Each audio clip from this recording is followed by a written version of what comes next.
Hey folks, welcome to Snowpal's Polyglot Software Development Podcast. Our guest today is Chuks Ejechi. Chuks is a product leader with expertise in product management, product design, business strategy, agile project management across the fintech, insurtech, and digital commerce industries. He's joining us from Nigeria. It's very nice to have you today, Chuks. Thanks for joining. Thank you very much, Krish. Uh, It's good t- to be here. Today's conversation, thank you. The topic that we had chosen was the journey of a product from vision to execution. And Shooks is a product manager, so we're going to talk about your experience. We'll talk about the challenges and also give some context to the audience because I've had conversation with one other person from that part of the world, but not enough. So, it'll be nice if you could just start this conversation, Shooks, with a brief introduction in your words. I know I provided that introduction, but in your words about yourself, and then we can just get going. Oh, fantastic. All right. So you've already pronounced my name. So I have a background. My educational background is in electrical electronics engineering. I also have like a master's degree in advanced control and system engineering from the University of Manchester in the UK. I also have an MBA, executive MBA, and my experience started first of all with project management in the tech space with the fintech. Um, and from there, I'm transitioned into product management within the same organization. Um, from there, I moved on to um, also product management.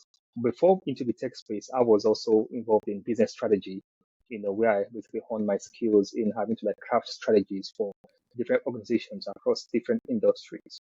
So you want to see someone who's like have like a breadth and depth, from strategy all the way to product management. Yeah, Awesome. Thank you for the introduction. And it sounds like yeah. you spent a fair bit of time in college.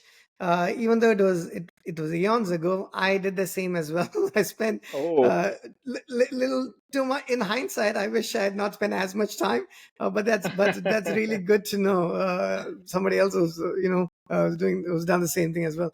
So you mentioned you did some of your college work in England as well, correct? In UK.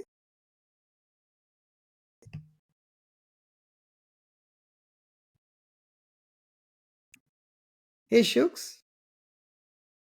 yeah.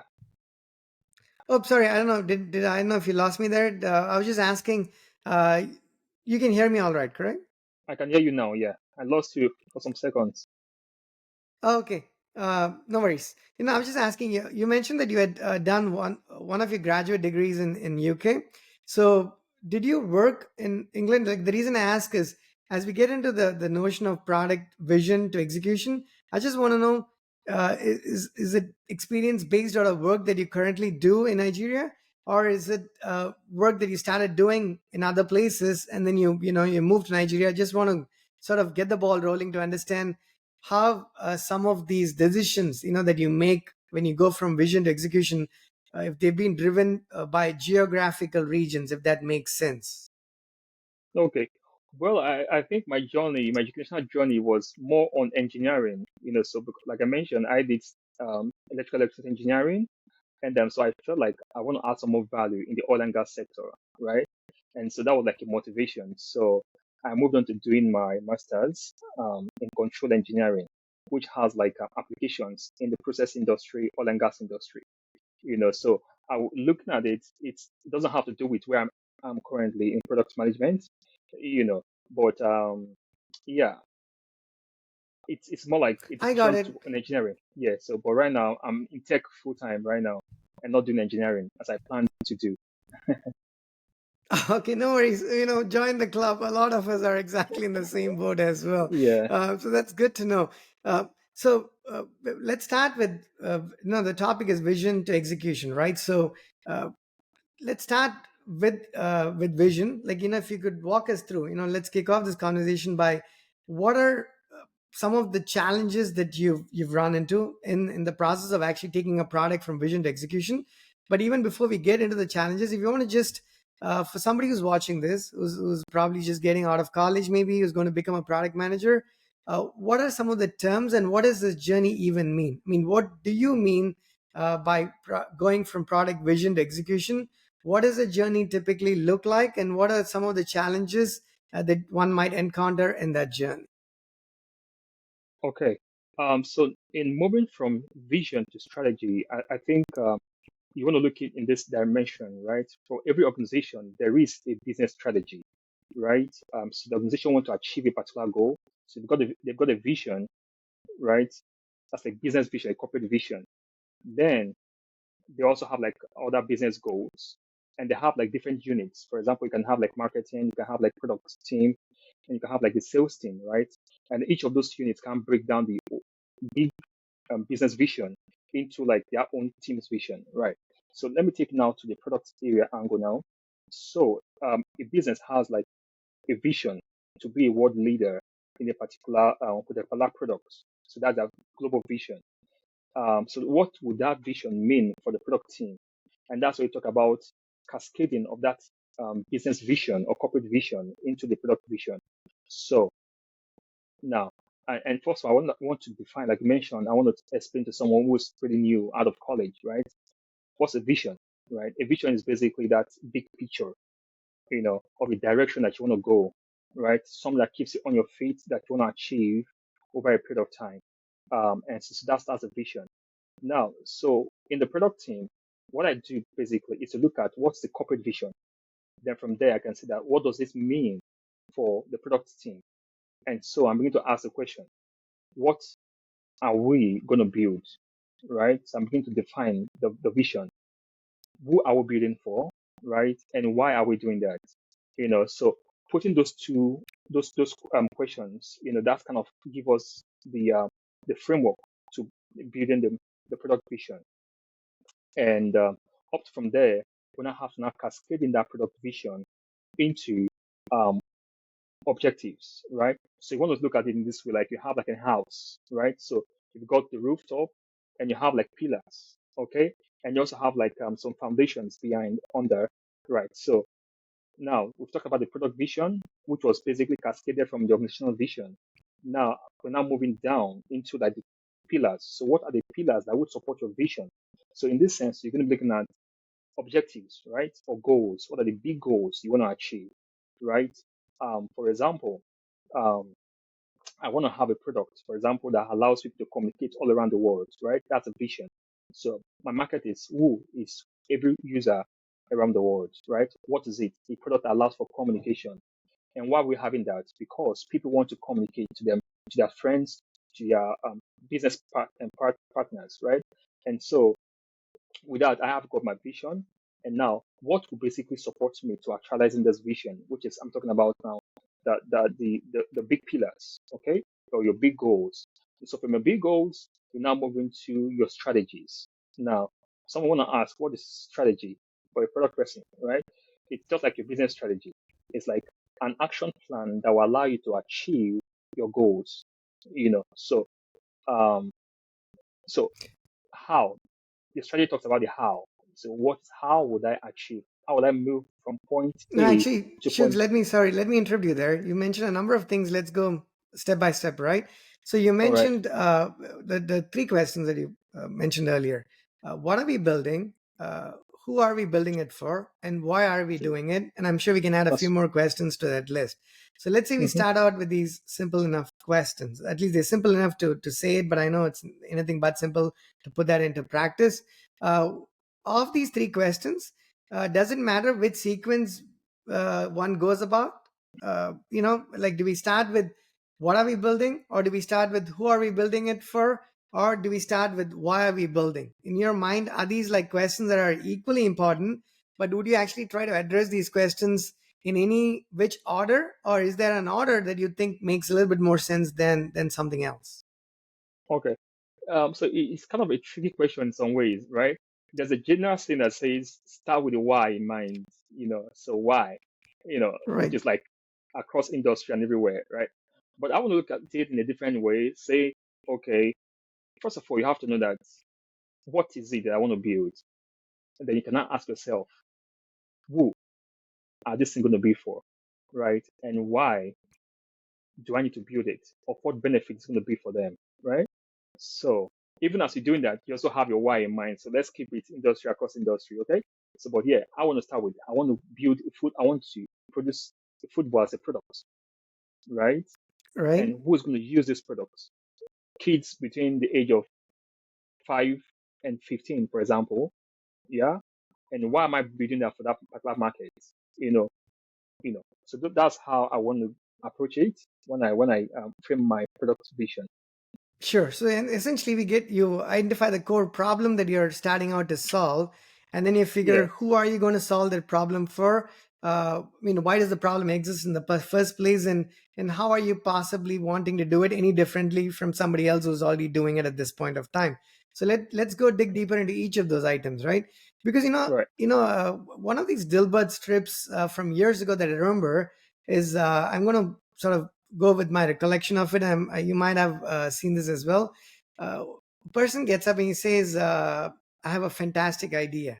And the other person goes, that's great. Do you have the money, right? The funds to invest in this idea?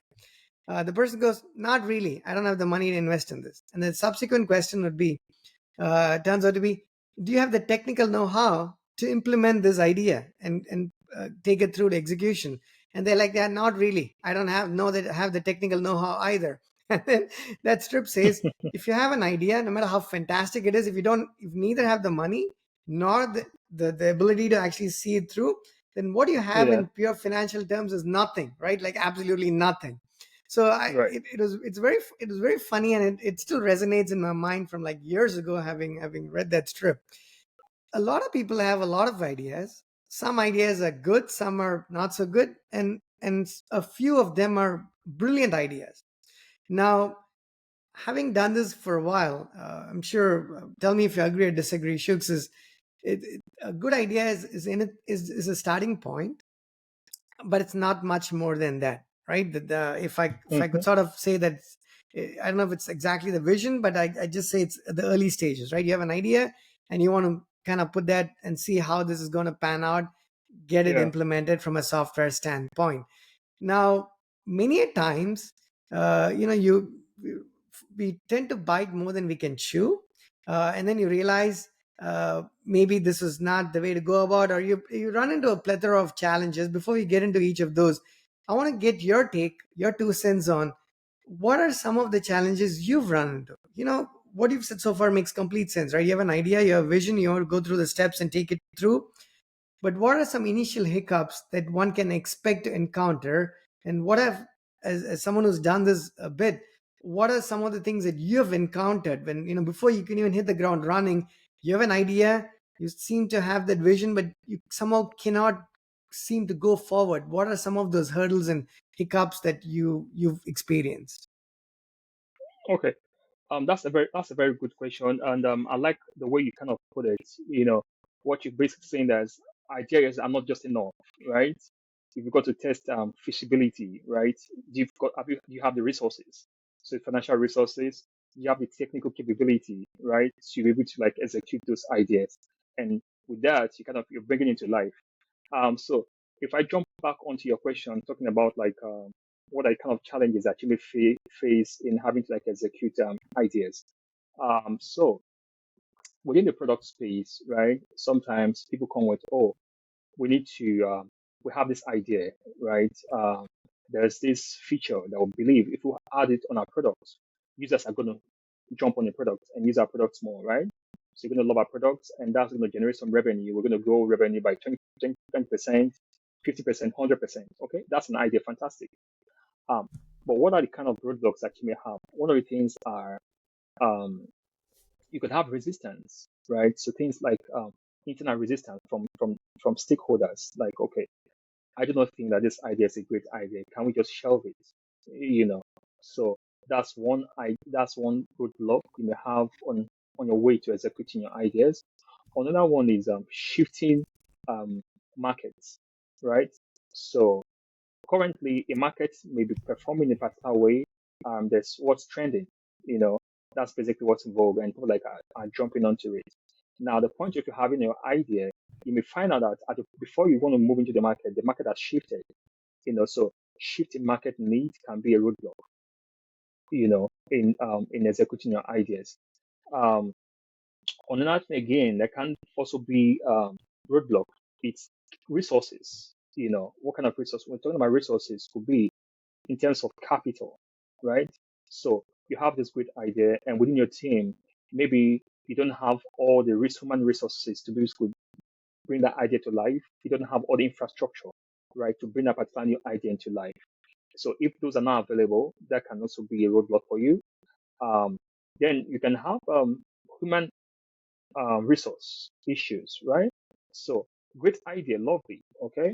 It's going to turn the world around, but hey, do you have the technical resource to be able to execute that?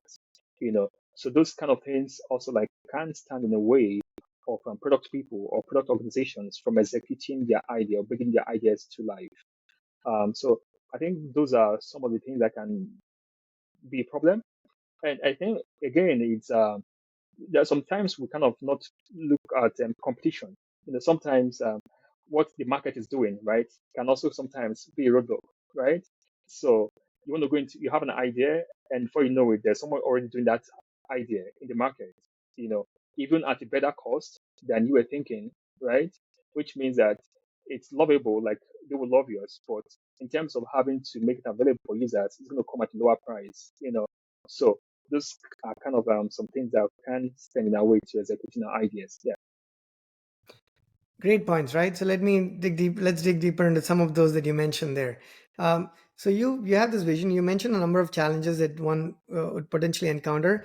But before even you get started, what are the questions we need to ask ourselves to tell if this is even viable? In other words, are we talking about spending time, energy, and resources? I'm talking from the perspective of a startup where you have to kind of get going and move pretty quickly, right? You don't have hmm the ability, you cannot afford to have multiple, cycles, or make more mistakes than you probably want to, or can afford to make, essentially. So how do I make the idea small enough, uh, concrete yet small enough, so it comes to fruition quick enough for us to be able to tell if this is making sense or if it's not making sense? Because a lot of times you could take an idea and you could do it in the best possible manner, but that means you're going to take a lot longer than what you can honestly afford to do. And things change all the time. So how do you slice it and dice it so the idea could be let's say you start out to solve world hunger, but you cannot actually solve world hunger in version 1 or even version 10 of the software that you're probably building. You have to try and satiate the appetite of a single person, possibly, and then hmm go to the next person. I'm just taking this random analogy, right? How do Yeah. we scope it down? I think that's one of the challenges I see us running into and other people running into as well. Taking a problem and making the problem meaningfully small enough. Right now, you could make it so small that it loses its meaning, and you're not proving anything of any value to anybody. So it's not terribly difficult to make it small, but it's super difficult to make it meaningfully small. So, in your experience, Shuks, how do you take a problem, an idea? Uh, if you could give maybe an example you can think of, or whatever makes sense, that's big enough to start out with, but you actually scope it down to a meaningfully small size before you even start spending more cycles and resources and time and energy in building that. Okay. So that's a great question. I think over the week I saw like an image that talks about trying to describe what you're talking about. So you want to build a car. Now the goal is to help people move from one particular location to another without having to use their leg to walk, right? So first approach is I want to have the tires available, right? I want to have the wheels all available. I want to have the steering, everything available. So I'm taking time to basically have those all components all come together. I want to have all the seats available so that I can move people from point A to point B. That's one. So that's going to take time. Okay. Now, but you can think about it. Okay. How about I start with a skater, for example, right? Um, from there, I can move to a bicycle that is also moving somebody, right? Then from bicycle, I get feedback. Oh, I think a tricycle can be better for me, right? And from there, I move on to moving into a car later. But in those cycles, right, I've done something that I've put in the hands of users, and I'm generating feedback and possibly earning something, right, to build on the next one. So basically, that's how I want people to see about building products, which is like get this product out quickly, this idea out of your head, get available to the users as quickly as possible. And with the product people Okay, and great product, point. yeah, No, sorry, go yes, ahead. no, go ahead. You want to ask a question? No, I was going to ask you, I was going to make your life a little bit more difficult. Since you took that example, it's a great example, but I'm going to ask you this. All right. Your objective in your vision was to build a car that took people Yeah, from place, say, point A to point B, correct? It's yeah, for mobility purposes. And yeah, you said, okay, it's going to take a lot of time, amount of money, energy, and funding and whatnot to build a car. So I'm going to build a bicycle, right? I'm going to build something else that actually takes people yeah. from point A to point B, and do a proof of concept and figure out if whether there's traction, whether this makes sense and whatnot. Now, All okay, right. I agree, but here's where it gets challenging, and we're going to stick to the same example because I think it's a good example. You want to build a car, which means it's meant to take four people, maybe more. It's expected to provide a roof, meaning if it rains, you can still drive, go from point A to point B. But now Yeah, your prototype is you're starting to build a bicycle, which is now going yeah. to help four people, which only works in certain conditions, right? So what happens now That's is, right. yes, it takes people from point A to point B, but how many people it takes from point A to point B, how it takes them, and in what conditions it ends up working is quite different from your original vision. Now, if you actually Right. extrapolate this backwards to software, what you might end up building is possibly, or I'm going to throw this question at you. Could I end up Yeah. possibly building an entirely different product? Shooks that I want to build a car. I didn't have the money to build a car, so I started trying to build a bicycle. Now I'm try to figure out, okay, does this thing make sense? Do people want to ride this bicycle? Whether, regardless of the answer, I try to get from from that effort and that Yeah. from that strategy. Am I even getting the answers I was looking to get in the first place, or am I now going, barking up the wrong tree? Mm-hmm. Yeah. So I think what you did is was basically look at it in terms of critical on the physical level. So it's more like what's the vision? The vision is I want to move people, right? I want to enhance mobility. Okay. So I don't want people to use their feet to walk some distance. Yeah, so that's the vision. Okay. So what kind of mobility options do I have? Right. So okay. So do I wait to have something very fantastic, something very jazzy, looks really great, it meets all the criteria and everything, right? For example, you are building an app, it has all the features, all the side nav and links are all available. Yeah. So before I move on, that's going to take some time. So the concept I'm trying to say is, um, why don't you get something small, like a minimum viable product, you know, and get early feedback, you know, and move on to the next one. So you're basically adding addition, but with each iteration, right, you're putting something to the hands of commerce, something usable. Now, for the guy who wanted to Correct. build, Makes sense. yeah, for the guy who wanted to build us that very fantastic G-Wagon, for example, at the time, it may take him like 1 year or 2 years. And before you know it, before it gets to the market, the product is obsolete. Okay. As against the first guy was okay, let me bring something very small, and just keep moving and take learnings from that. It's a fair point, right? But the thing I Yeah. want to say, or maybe slightly disagree there, is in terms of the approach. Because many times I've seen that the idea is to go from A to B, so we end up doing a prototype of something that's smaller and quick to build. But Yep. there is a difference between a minimum viable product, and I don't know what the acronym is, and a product that's minimal, at least has an element of usefulness to it, for instance, right? And That, it relates to the idea we had in mind originally. So here's my playing the devil's advocate. I want to say, I want to build something quick and dirty. Yes, I don't disagree. But I want to build a car that probably doesn't have leather seats, that doesn't have four seats, it has two seats. It probably, maybe it's a combustion engine, maybe it's an electric vehicle. But I do want to stick to building a car as ugly and dirty as the car is, as opposed to building a bicycle, right? And the reason I mention this is during the course of my career, I've seen that, coming up with this minimum viable product, that's a very loosely used term. And it has happened, and I've seen this time and again where you end up showcasing what you actually are not intending to showcase. And let me elaborate on what I mean by this and give me your 2 cents on this.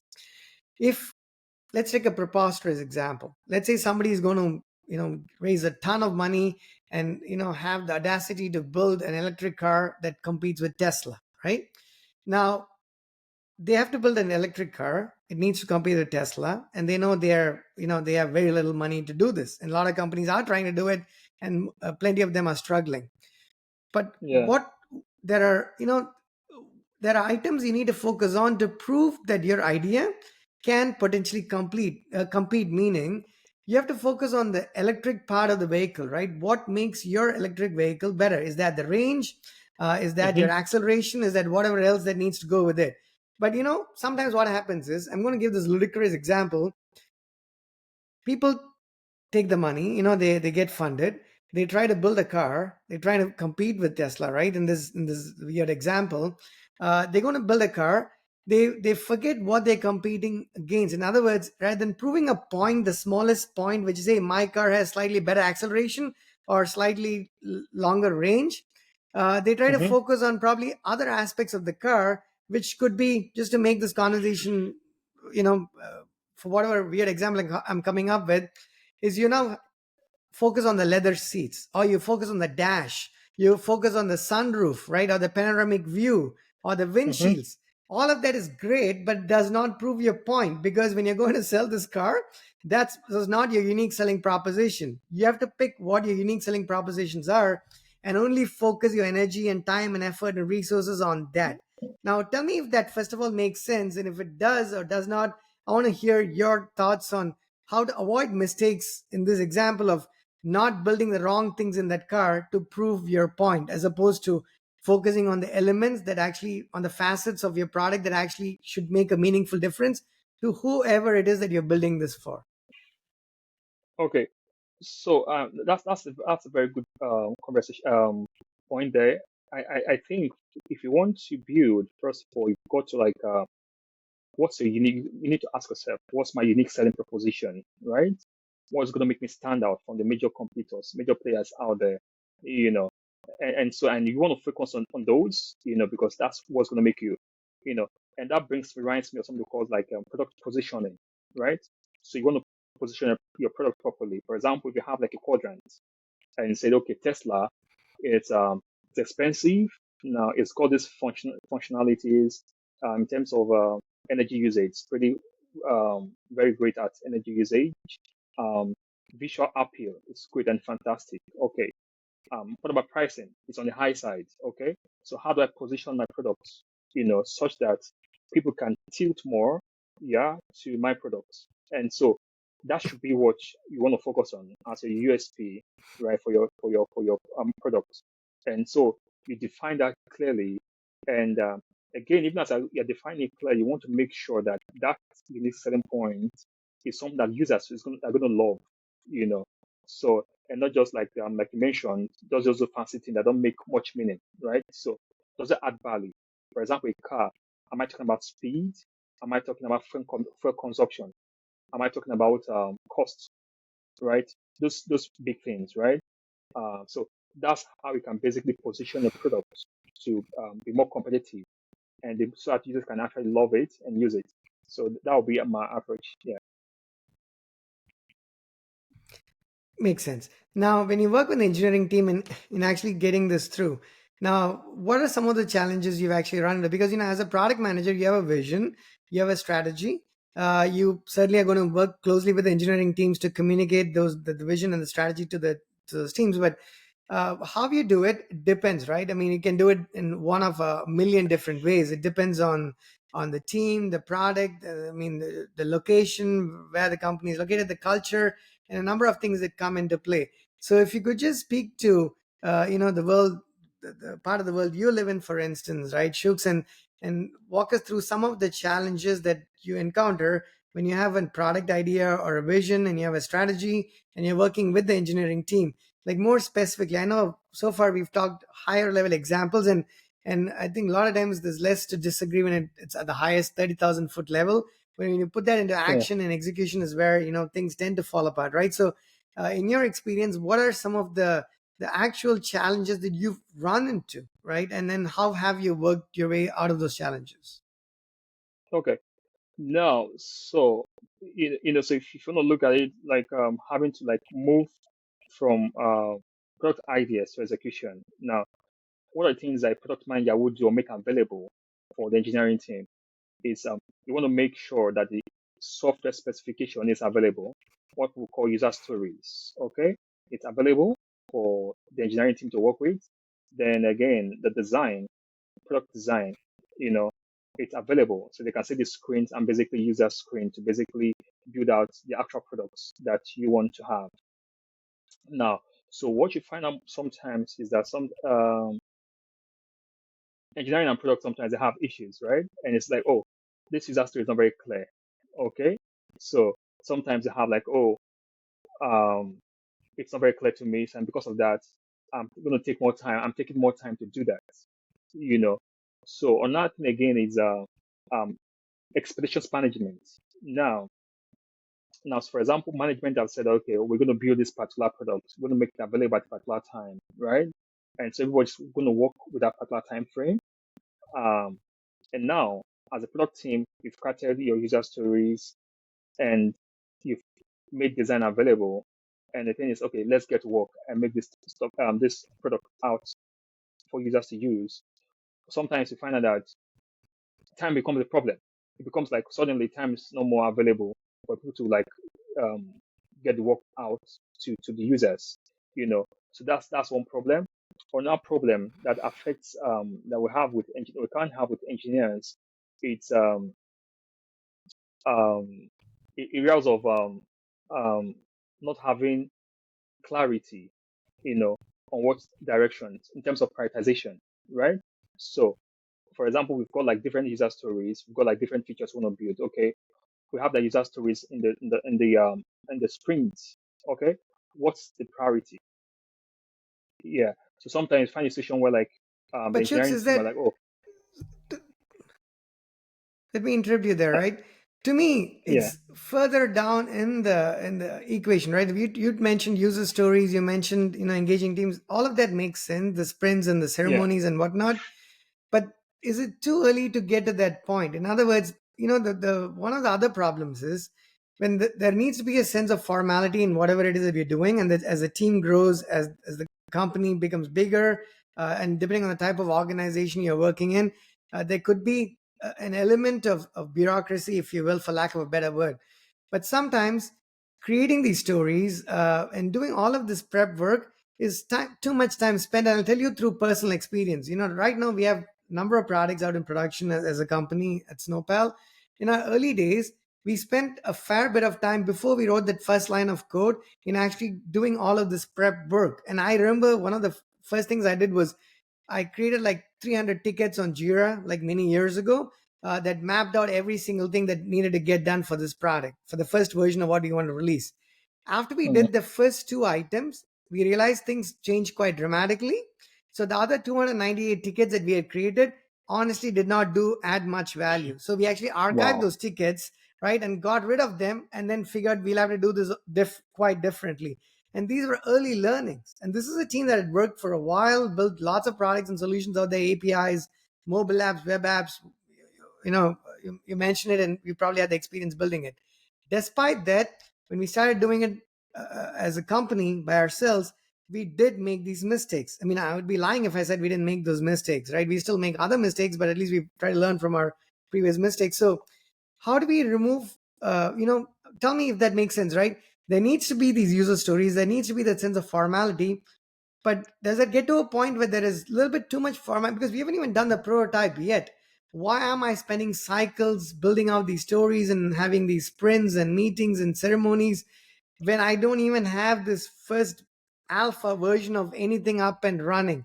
Should the first weeks, first month, or whatever be informal? Or do you think there needs to be a sense of formality even to those initial stages of this vision to execution? okay. So again, I kind of think it depends on the people within the team. There are different approaches to building. One thing you want to do is like product discovery. That's very important, right?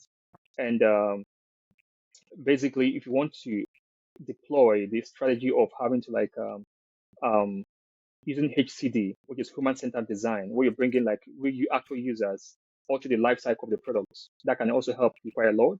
So you're basically getting feedback early from users, and you're testing out quickly. Okay.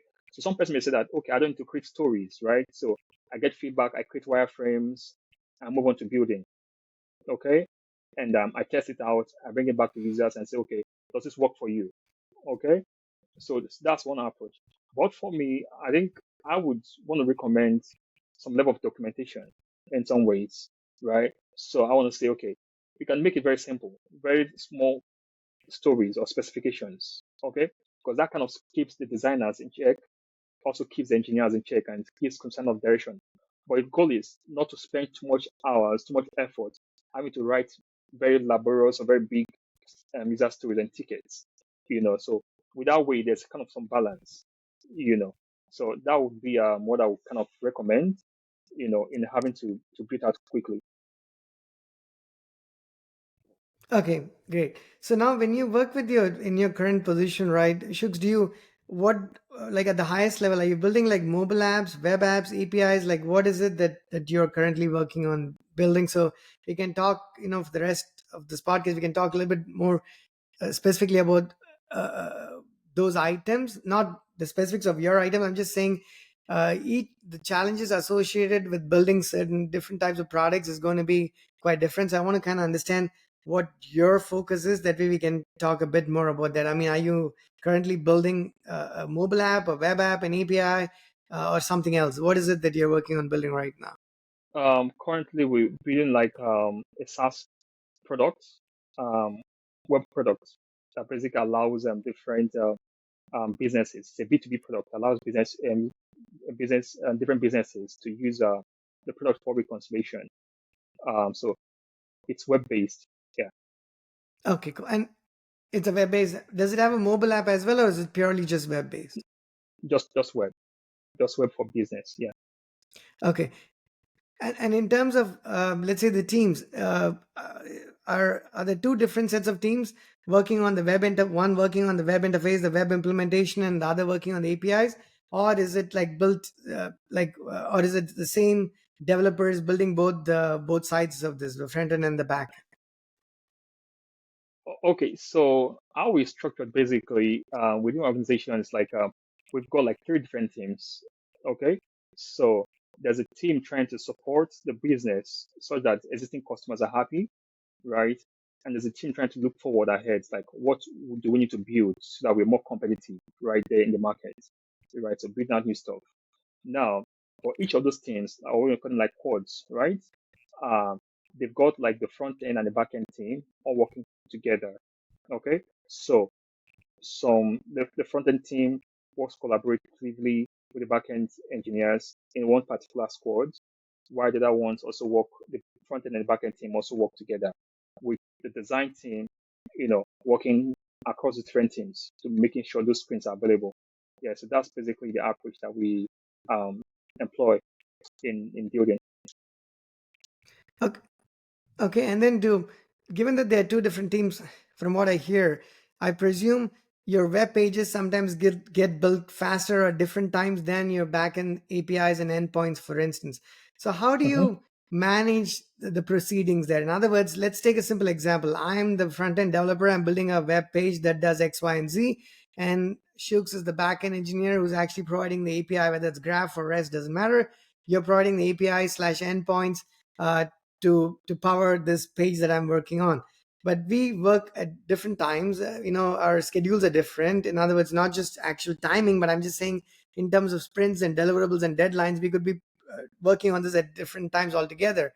So is or maybe not in your case, how do you coordinate between these two teams, and what are some things that work and have not worked? I know personally what has or has not worked for us, but I just want to know in your case, how do you sort of, as a product manager, what is the role you play to making sure that, hey, this web page is coming up as I'm expecting for it to, and the API team is building those backend services that are in sync with the expectations of the UI team, if they happen to happen in two disparate time windows, essentially. Okay. Cool.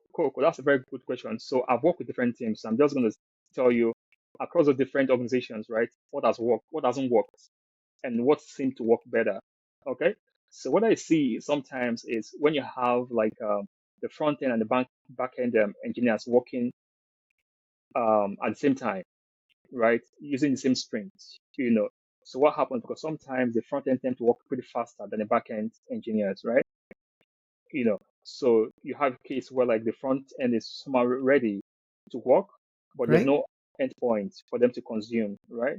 So what happens is sometimes now have to be using mock-up data, you know, and the front end, oh, I can't move forward because the API isn't ready, you know. So that hasn't really worked well, you know. Even though sometimes you kind of find out that it happens because there's like no way to basically um, move that, work around that. But what really works better is having the design team and the backend team work almost in parallel, yeah, ahead of the front end team. So Okay. what I'm trying to say is now, so before the front end will basically pick up a particular card to work on, we should ensure that the API, the endpoints are available for the um, front end engineer to work. With that, there's speed, right? So you're moving fluently, across your sprints, and work is being done without nobody being frustrated along the way. So approaches, design and engineers work hand in hand. Sorry, backend and design work almost in parallel and ahead of the front end engineers. Yeah. So that's what I see that have worked most of the time. Perfect, right? And so I think we've talked about a number of different things along the way of taking from a product from vision to execution. Even though the core concept of doing this is quite the same, it hasn't in my mind changed over the last 20 years of me building software.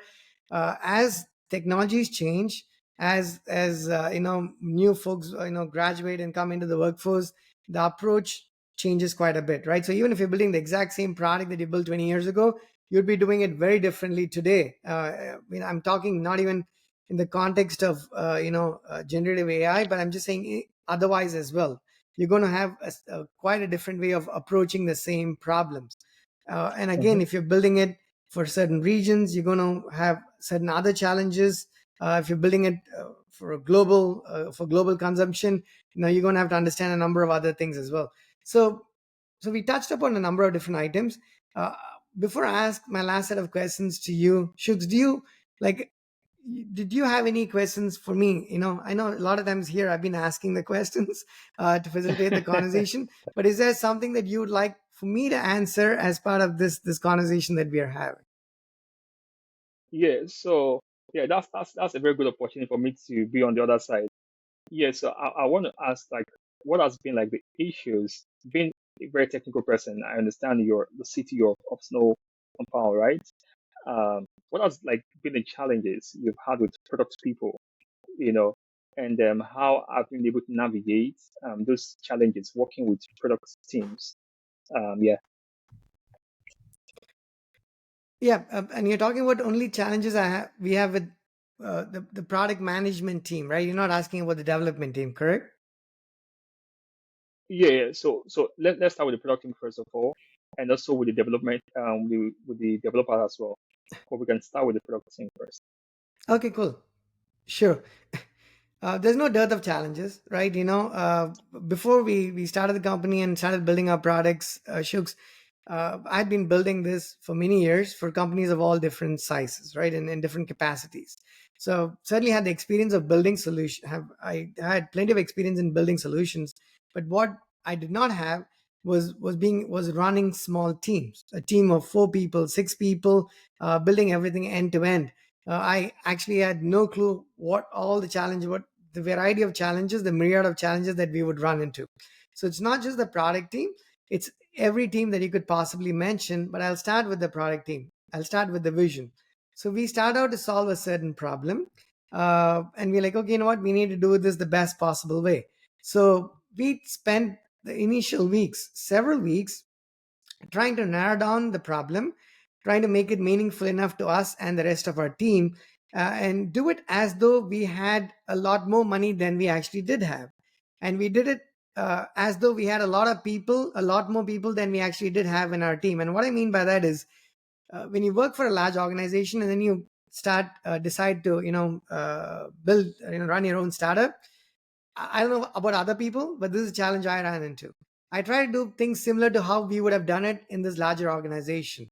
And uh, in hindsight, that's the worst way to do it, because things are very, very different, right? You don't have 10 people to solve 10 different problems.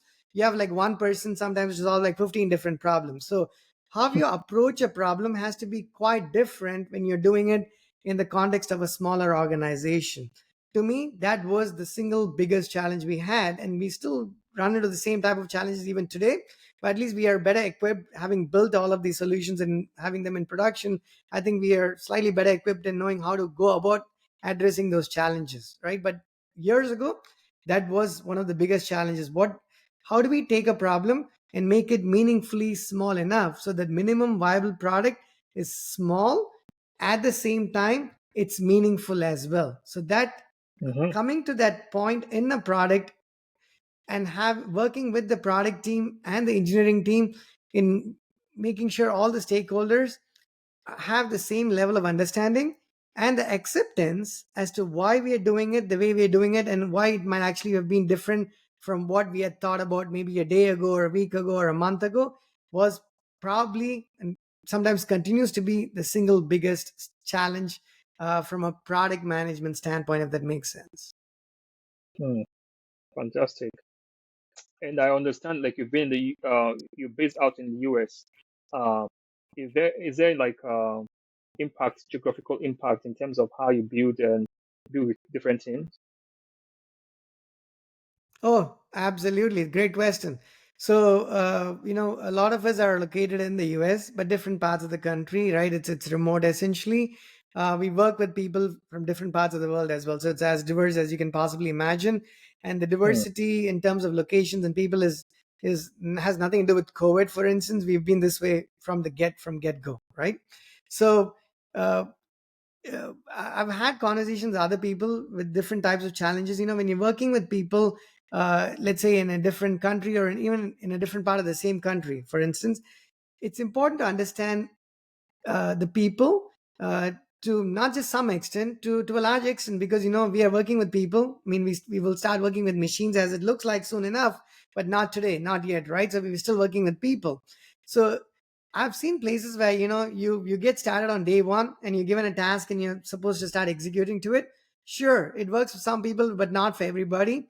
I think it's important to have the interpersonal side of things as well. If let's say the two of us work on building something together, I think having some level of awareness to our cultures and backgrounds is very important to actually building good software. Now, a happy team is going to build better software. A happy engineer is going to write better code. A happy product manager is going to do those designs or product designs, and all of the work that relates to product management and strategies a whole lot better. It might sound like I'm stating the obvious and it's cliched, but unfortunately, it doesn't seem to be as obvious, because I cannot tell you the number of times you get started on work and then people are like, yep, let's get to work on day one, minute one, sure, but not actually spending any time or energy in understanding the people involved in actually getting this done. So yes, I think understanding people and appreciating what somebody brings to the table, the more diverse the team is geographically, the more challenges there are in terms of cultures and languages and accents and time zones. But it is what it is, right? There's beauty in that diversity. There's challenges in that same diversity as well. And I Hmm. think you have to be equipped as a company and as a team to expecting it and addressing it. If not, you just it's going to be disaster. I think it's very important to know that. Interesting. I like that. So spend some time having to understand the people you work with, their culture, yeah, and it's also making sure that people are happy, because that's where they can give in their best. Yeah, so that's a very good one. Yeah, Oh yeah, yeah, and it shouldn't be contrived, right? I mean, if we are working together, I would like to know, what does Shugs eat for dinner? You know what I mean? What's your favorite food, for instance, right? I mean, these are things so we know a little bit about each other. I know that's we right. are at the tail end of the podcast, and I typically ask this question at the beginning or at the end. Uh, if you have more questions, sure. If not, I'll ask you the couple of non-technical questions I have for you. Do you have anything else that you would like to ask of me, Shooks? I think for now, those are the two I will have. Maybe if you ask some more, I can um, think about some more to ask. Sure. No, that's fine. Now, I was just going to ask you. I asked people who joined the podcast. First of all, again, thank you for taking the time to having this conversation. This is awesome. Uh, the question My I was going to pleasure. ask you was, what is your favorite food? If you can just tell our audience what your favorite food is, and if it's very specific to your region, if you could just also explain what it is, that would be pretty nice to know. Okay. Well, I think my favorite food is interestingly is it's rice, white rice with stew. Yeah, but I like to have like chicken, fish, you know, yeah, with my rice and stew. So that's my favorite um food. I think it's pretty simple. Yeah, I'm sure that is awesome. So I think this was great. I don't, I think we've touched about various facets of product management. You shared your experience, and I shared some of my experience and challenges as well. Uh, unless you have anything else, I think we could just call it wraps on this first podcast, Shooks. Yeah, I think we can. It's been great, having to like converse with you, So I've picked up a couple of things from you, yeah.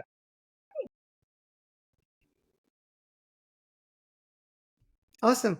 Thank you for your time. I'm just gonna hit stop now. Yeah. All right. Thank you.